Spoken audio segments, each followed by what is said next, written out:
안녕하세요. 크라이플 처치 존 목사입니다. 오늘 함께 나눌 말씀은 사도행전 9장 1절에서 19절까지 말씀입니다. 사울은 여전히 주님의 제자들을 위협하면서 살기를 띠고 있었다. 그는 대제사장에게 가서 다마스쿠스에 있는 여러 회당으로 보내는 편지를 써달라고 하였다. 그는 그 도를 믿는 사람은 남자나 여자나 가리지 않고 닥치는 대로 묶어서 예루살렘으로 끌고 오려는 것이었다. 사울이 길을 가다가 다마스쿠스 가까이에 이르렀을 때에 갑자기 하늘에서 환한 빛이 그를 둘러 비추었다. 그는 땅에 엎어졌다. 그리고 그는 사울아 사울아 내가 왜 나를 핍박하느냐 하는 음성을 들었다. 그래서 그가 주님 누구십니까 하고 물으니 나는 네가 핍박하는 예수다. 일어나서 성 안으로 들어가거라. 내가 해야 할 일을 일러줄 사람이 있을 것이다 하는 음성이 들려왔다. 그와 동행하는 사람들은 소리는 들었으나 아무도 보이지는 않으므로 말을 못하고 멍하게 서 있었다.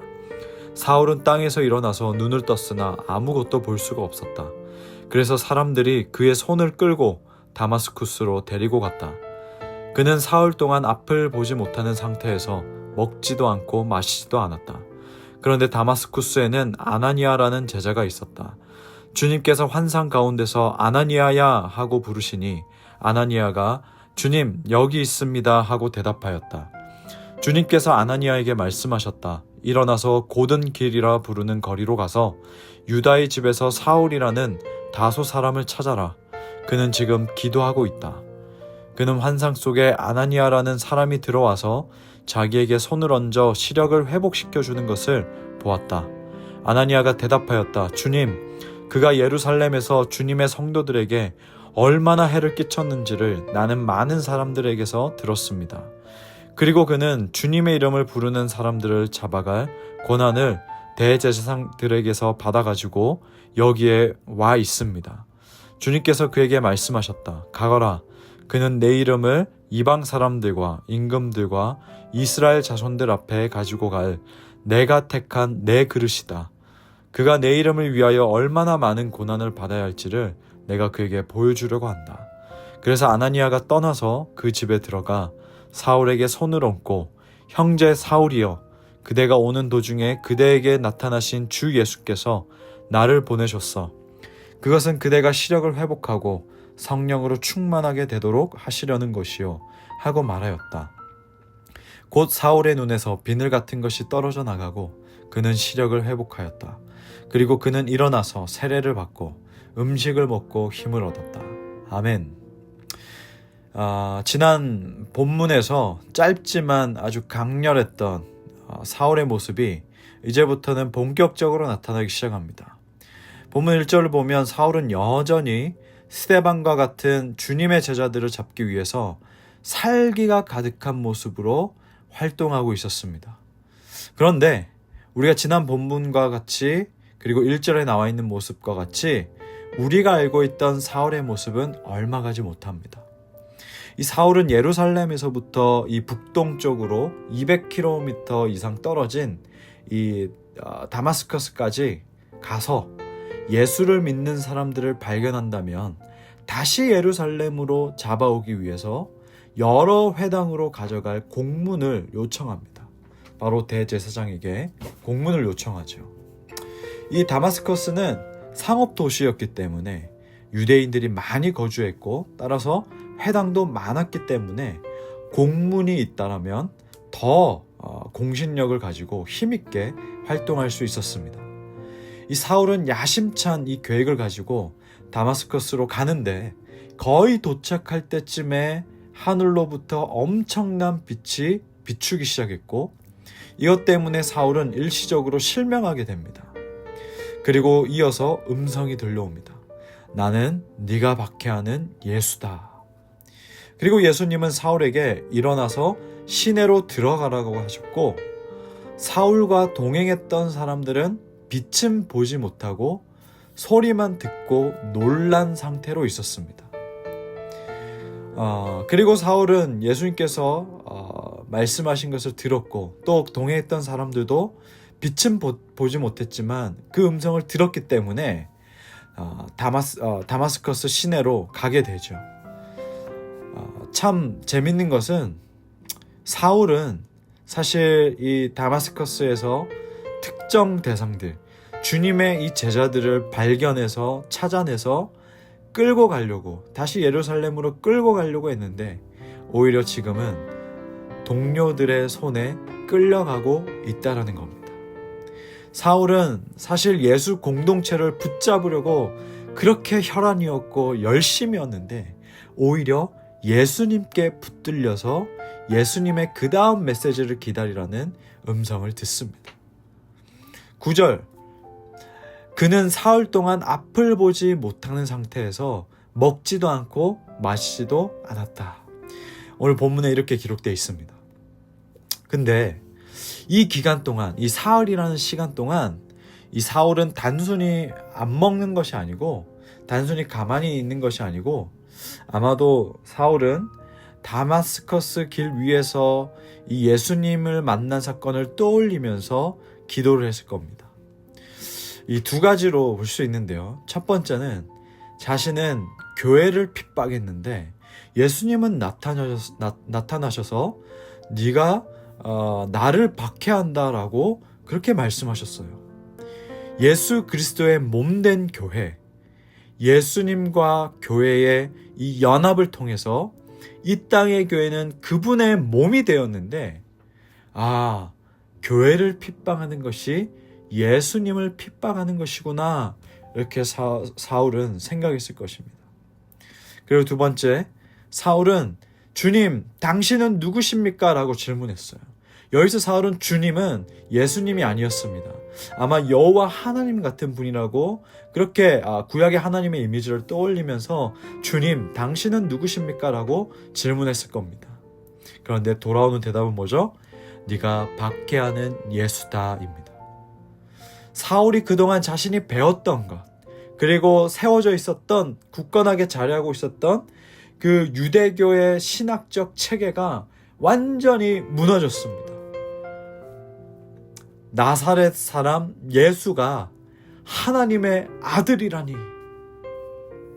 이제부터 사울은 나사렛 예수 그리스도를 선포하지 않을 수가 없었습니다.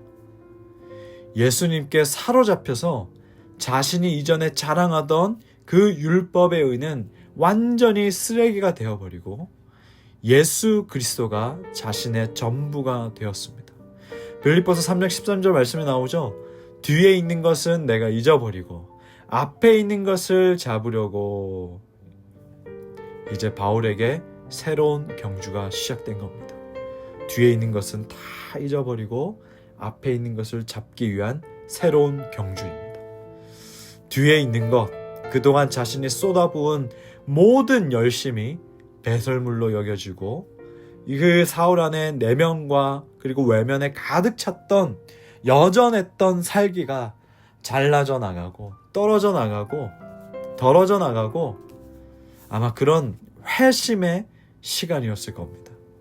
15절, 주님께서 그에게 말씀하셨다. 가거라, 그는 내 이름을 이방 사람들과 임금들과 이스라엘 자손들 앞에 가지고 갈 내가 택한 내 그릇이다. 아멘. 이 말씀은 주님께서 아나니아에게 하시는 말씀입니다. 아나니아가 예수님의 말씀을 듣고 그래도 사울에게 가기를 주저하자 하신 말씀이죠. 사울은 앞으로 이방인과 임금들과 이스라엘 자손들에게 복음을 전하기 위해서 내가 택한 내 그릇이다 라고 말씀하셔요. 하나님은 사울을 부르셨고 사울을 통해 이루고자 하는 목적이 있으셨습니다. 그리고 이후에 사울은 그 목적의 순종으로 반응해서 비록 그 과정 가운데 많은 고난이 있었지만 부르심의 책임을 다하면서 살았습니다. 이처럼 회심은요, 이전과 같을 수 없는 완전 다른 삶으로의 부르심이자 완전 다른 사명을 받는 사건입니다. 단순히 내가 예수 그리스도를 믿는다, 예수 그리스도가 나의 전부가 되었다, 내가 예수님께 사로잡힌 바 되었다라는 그 고백은 단순히 좀 슬프고 괴롭고 불쌍한 삶이, 불행한 삶이 그냥 해피엔딩으로 좀 더 기분이 좋아지고 감정이 좋아지고 그런 해피엔딩으로 끝나는 차원이 아니라 인생의 주인이 바뀌는 문제이고 그래서 목적이 달라지는 문제입니다. 저와 여러분은 분명한 것은 하나님의 그릇이라는 겁니다.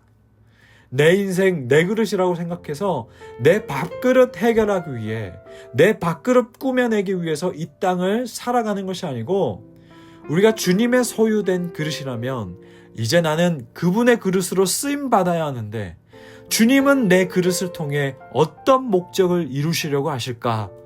온 정신과 마음과 생각과 뜻을 집중해서 순종하며 살아가는 겁니다. 그것이 부름받은 자의 책임입니다.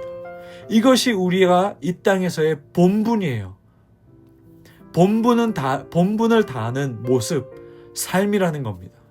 여기서부터 나간다면, 밖으로 걸어가기 시작한다면 이제 그 삶은 혼란스러워지는 거예요. 이 부분은 주일에 더 나누도록 할 겁니다.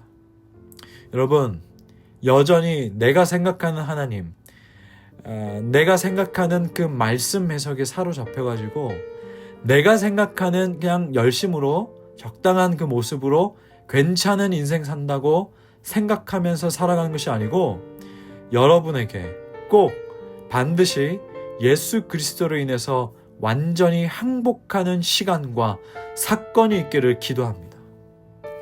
그리고 다메섹 도시에서 사흘 동안 금식하면서 깊이 묵상하는 시간을 가진 사울처럼 여러분 예수 그리스도를 깊이 생각하고 묵상하는 시간을 매일 가지기를 기도합니다. 제가 기도하겠습니다. 하나님, 여전히 살기가 등등한 사울이 예수님을 만나고 단번에 바뀌고 회심하는 모습을 보게 됩니다. 그가 가지고 있었던 모든 사고체계와 신학적인 체계, 그리고 그동안 자기가 배웠던 그 말씀들, 자신의 열심 다 무너져 버리고 부셔져 버리고 철저하게 하나님께 엎드리는 모습을 보게 됩니다. 하나님, 우리 인생 내 것이라고 생각하고 내 그릇 움켜쥐고 살아가는 인생이 아니고 하나님께 부름받은 그릇, 하나님의 그릇이라는 것을 우리가 알고 주님의 그 부르심 앞에 우리의 그 사명, 주님께서 주신 사명에 따라서 살아가는 자들이 되게 하여 주시옵소서. 아직 이 사명에 대해서 무디인 자가 있습니까? 무감각한 자가 있습니까? 깨우치게 하여 주시옵고 알게 하여 주시옵고 보게 하여 주시옵소서. 우리가 날마다 예수 그리스도를 깊이 생각하고 또 묵상하면서 살아가길 원합니다. 이 시간이 계속해서 하나님 앞에서 쌓여져 갈 때에 정말 하나님께 항복하고 하나님께 엎드리고 정말 온전히 순종하면서 살아갈 수 있는 줄로 믿습니다. 주님, 이 시간 귀히 여기게 해주시고 지켜내게 하여 주시옵시고 지속적이게 될 수 있도록 성령님 정말 도와주시옵소서. 감사드리며 예수님의 이름으로 기도하옵나이다. 아멘.